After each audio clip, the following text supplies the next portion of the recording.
वहां पर क्या है? बोले वहां अगर भगवान श्याम सुंदर श्री कृष्ण चकोर हैं तो श्री राधा रानी चंद्रमा नहीं है, श्री राधा रानी चकोरी है। अगर महाराज अगर श्री कृष्ण की आंखें चकोर हैं तो श्री राधा रानी की आंखें चकोरी हैं।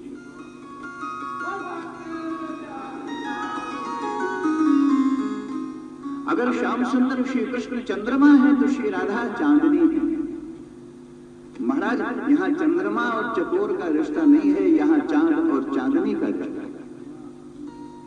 चांद और चांदनी में कौन से बीच की मर्यादा लाओगे, कौन सा पर्दा लगाओगे, कौन सा बांध खड़ा होगा? महाराज सारे आवत जहां उतर गए चांद और चांदनी जैसा। ऐसे ही भगवान श्री राधा कृष्ण के संबंधों में सारा अंतर मिट गया, सारा अंतराय मिट गया, सारी बाधाएं टूट गई। श्री राधा में श्री कृष्ण समा गए, श्री कृष्ण में श्री राधा समा गए।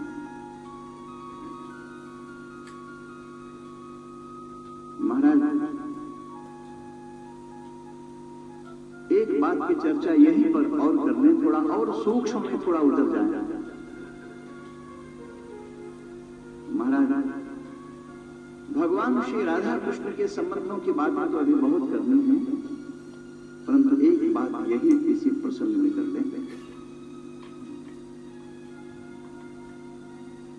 देखो ये तीन का संबंध बड़ा गहरा संबंध है।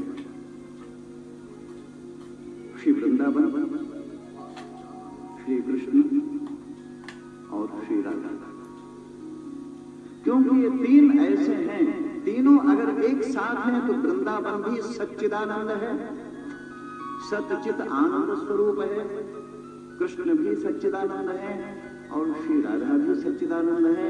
और इनमें से अगर एक भी इधर उधर हो गया तो महाराज खंडित हो गया। वृंदावन के बाहर श्री राधा कृष्ण को देखो तो महाराज अधूरे हो गए। श्री कृष्ण के बिना वृंदावन और राधा रानी को देखो तो वह भी अधूरी हो गई। राधा रानी के बिना कृष्ण और वृंदावन पर नजर डालो तो वो भी अधूरे हो गए। पूरे कब होंगे? बोले जब तीनों एक साथ हों। इसीलिए वृंदावन बिहारी की जय जयकार हो रही, इसीलिए वृंदावनाधीश श्री राधा रानी की जय जयकार हो रही। वृंदावन के बाहर नजर उठाकर भी मत देखना। विपिन राज सीमा के बाहर हरिहु को निहा, यद्यपि मिले कोटि चिंतामणि तो न हाथ पसारा। बाकी सुख सौभाग्य तो महाराज छोड़ो, मिलन तो चिंता मणि कोटि कोट यहाँ, अरे स्वयं हरि द्वार मुंबई सांसारिक सुख और सांसारिक पदार्थ की बात तो छोड़ो, स्वयं श्री कृष्ण भी वृंदावन के बाहर मिले तो मत देखना। क्यों? कोई अधूरा होगा। पूरा कब होगा? जब वृंदावन होगा। इसलिए महाराज श्री वृंदावन का, श्री कृष्ण का और श्री राधा का संबंध ऐसे ही है जैसे सत, चित और आनंद का। महाराज श्री कृष्ण और श्री राधा रानी के लिए भी वृंदावन अधिष्ठान है, आधार है, इसलिए वृंदावन सत है। विषय थोड़ा गंभीर हो गया, आगे लीलाओं का आस्वादन करेंगे। महाराज थोड़ा सा इस तत्व का भी चिंतन कर लेते हैं। तो यह श्री वृंदावन आधार हो गया, ये वृंदावन सत्य है। श्री कृष्ण चित्त है और श्री राधा आनंद है। जब ये तीनों एक साथ श्री वृंदावन में साकार होते हैं, इसीलिए महाराज वृंदावन के निकुंज में श्री श्यामा श्याम की झांकी की अनुपम और विलक्षण मैया मन वाणी शब्दों के परे श्रुतियां भी जहां थक कर वापस लौट आती हैं। महाराज वो निकुंज की झांकी, क्योंकि वहां पूर्णतम है श्री कृष्ण, पूर्णतम है श्री राधा, पूर्णतम है श्री वृंदावन। तो महाराज एक फूल खिला, अब इसको दूसरे ढंग से देखते हैं कैसे बात कितने गहरे उतर जाता है। एक फूल खिलता है कमल का, कहां पर? गंदी कीच में या गंगा में खिलता है। गंगा में तो कोई कमल आज तक न खिला। सागर में कभी कोई कमल न खिला। कमल जब भी खिलता है बीच में खिलता है। और सुंदर से सुंदर व्यक्ति को हम कहते हैं देखो इसका मुख तो कमल जैसा है, वो कमल जो गंदी कीच में खिला। और महाराज उस कमल से हम तुलना करते हैं सुंदर से सुंदर, अरे चाहे कामदेव की सुंदरता ही क्यों नहीं हो, उसके मुख को जब हम उपमान खोजेंगे तो हम कहेंगे कि भाई ये तो कमल जैसा है। हम उस कमल की उपमा देते नहीं थक रहे हैं जो कीच में पैदा हुआ। कितना पवित्र है, ठाकुर जी के चरणों में समर्पण हो रहा है, भौरे मंडरा रहा है उस कमल के लिए। महाराज अब थोड़ा ऊपर उठो, कोई ऐसा कमल खिला अमृत सरोवर में, तो अमृत सरोवर में जब कमल खिलेगा तो कीच क्या होगी? बोले अमृत की कीच होगी। तो अमृत रस सरोवर में अमृत की कीच में अगर कोई कमल खिले, अब तो कल्पना करो महाराज ऐसा कमल तो खोजना मुश्किल है, तो उस कमल के माधुर्य की क्या सीमा होगी, उस कमल की पवित्रता की क्या सीमा होगी, उस कमल की सुगंध मकरंद की क्या सीमा होगी। परंतु महाराज थोड़ा और ऊपर उठो, अगर कोई ऐसा कमल खिले ब्रह्म रस सार सरोवर, साधारण नहीं महाराज, बड़े बड़े वेदांती तत्वज्ञानी और कभी बानक बन जाए तो जिस ब्रह्म रस को पाने में समर्थ होते हैं, उस ब्रह्म रस में अगर कभी कोई कमल खिले तो कीच क्या होगी? ब्रह्म रस। ब्रह्म रस सरोवर में कोई कमल खिलेगा तो कीच भी तो ब्रह्म ही होगा कि कोई दूसरी होगी। तो महाराज ब्रह्म रस की कीच में ब्रह्म रस सार सरोवर में अगर कोई कमल खिले तो उस कमल की पवित्रता, उसकी सुगंध और मकरंद की क्या दशा होगी। परंतु यहां भी नहीं महाराज, थोड़ा और ऊपर उठो, अब इसके ऊपर क्या होगा। परंतु महाराज एक ऐसा सरोवर है प्रेमानुराग रस सार सरोवर। प्रेमानुराग रस सार सरोवर में एक कमल खिला तो कीच क्या बनी? बोले प्रेम की ही कीच बनी। प्रेम के ही रस में, प्रेम की कीच में कोई प्रेम का कमल खिला है तो महाराज उसी कमल का नाम है श्री वृंदावन धाम। वह जो कमल है वह श्री वृंदावन। महाराज वृंदावन की यह दशा है तो वृंदावन की मालकिन की क्या दशा होगी। यह जो श्री वृंदावन धाम है प्रेमानुराग रस सार सरोवर में खिला हुआ है एक कमल,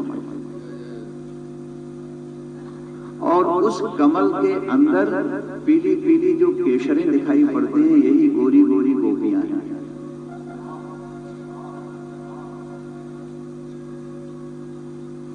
और महाराज उस कमल के बीच में एक काला काला तिलक जिसको मकरंद बोलते हैं, नहीं देखा हो तो ध्यान करके कमल को खोलकर देख लेना कमल की कली में, तो महाराज उसमें एक श्याम तिलक है। बोले यह क्या है? यही श्याम सुंदर। और उस मकरंद की जो दिव्य सुगंध है वह क्या है? बोले वो श्री राधा। कहां से कहां पहुंच गए महाराज? कमल वृंदावन, उस कमल के अंदर पीली पीली केशरें गोपियां,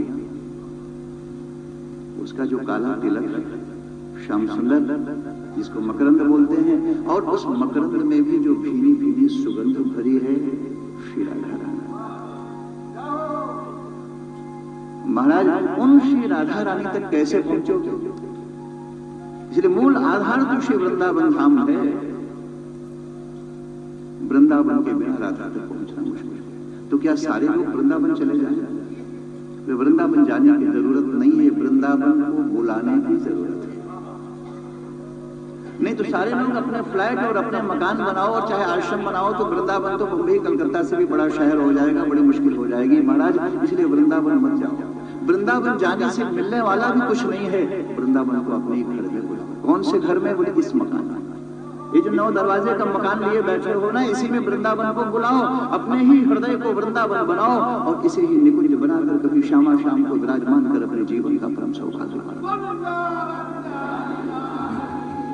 महाराज, हमारा ये हृदय ही कभी वृंदावन बने और इसी वृंदावन में कभी कोई निकुंज की तरह हमारे हृदय के भी गहन गहवर गुफा में प्रिया प्रीतम भगवान श्री राधा कृष्ण विराजमान हो जाए। महाराज, वहां जाने की जरूरत नहीं है, उनको यहाँ लाने की जरूरत है। और इसीलिए श्री भागवत जी इस विश्वास के साथ बैठे हैं और श्री भागवत जी इस बात की गारंटी करते हैं कि प्यास भरे प्राणों से तुम आओ रस पीने, और वह प्रिया प्रीतम भगवान श्री राधा कृष्ण का दुर्लभ निकुंज का रस पिलाने की गारंटी मेरी है।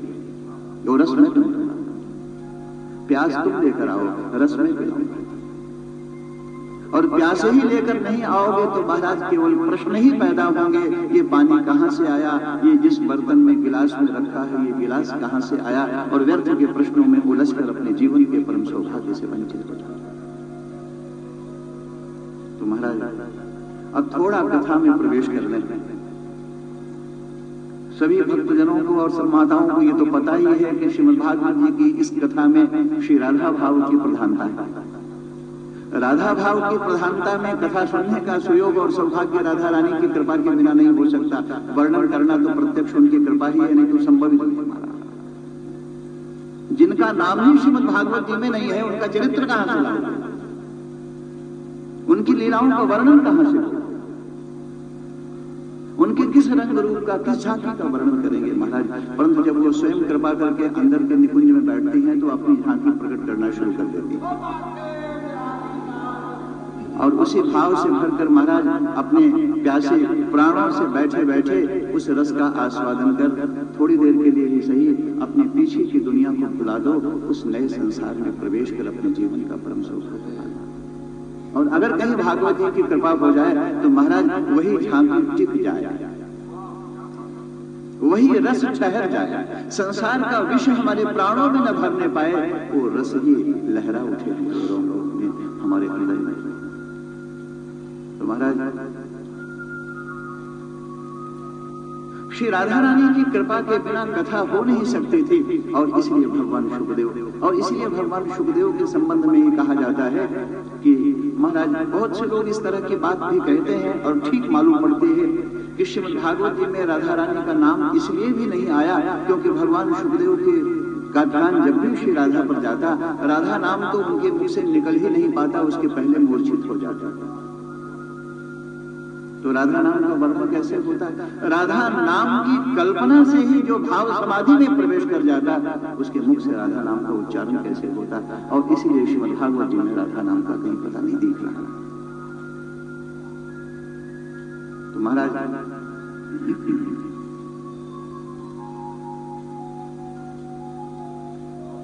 कथा प्रसंग को थोड़ा सा,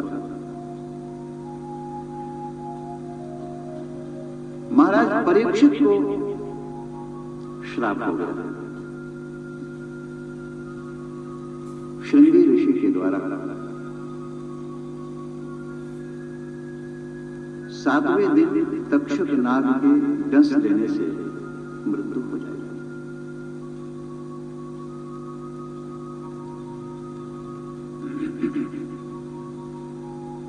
महाराज, ये श्राप परीक्षित का ये तो एक निमित्त बन गया, श्राप हम सब के ऊपर है।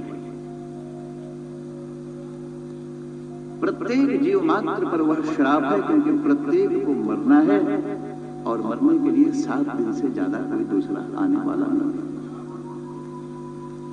मरण तो इन्हीं 7 दिनों में होगा महाराज, कोई 8वां दिन नहीं है हमारे लिए।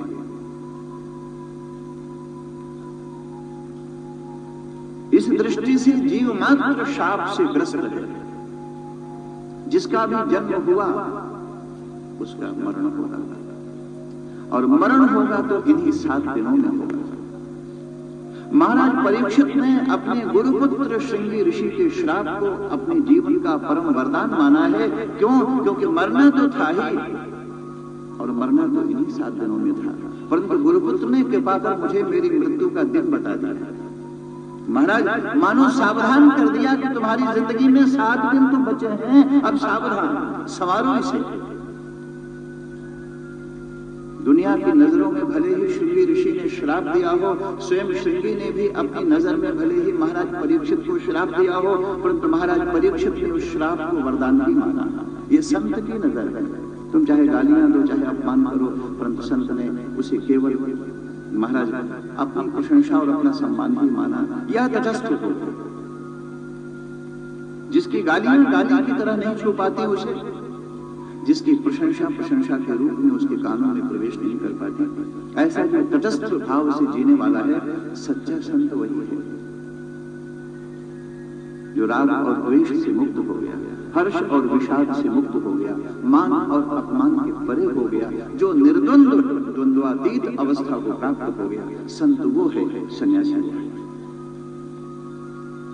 जिसे कभी सुख सम्मोहित कर दें और दुख रुला दें, वो संत नहीं है। वो तो द्वंद्व में फंसा हुआ है महाराज। और जब तक द्वंद्व नहीं मिटेंगे, तब तक संत बनना कठिन है। क्योंकि वेश से संत बनना तो कोई भी महाराज अभी कपड़े सिलाओ, क्योंकि उस वेश को सिलने का काम टेलर का है, पहनना तुम्हारा काम है, सब लोग पहनना, नाम रख लो, कुटी बना लो, ये सब संभव है, परंतु हृदय कहां से लाओगे, भाव कहां से लाओगे?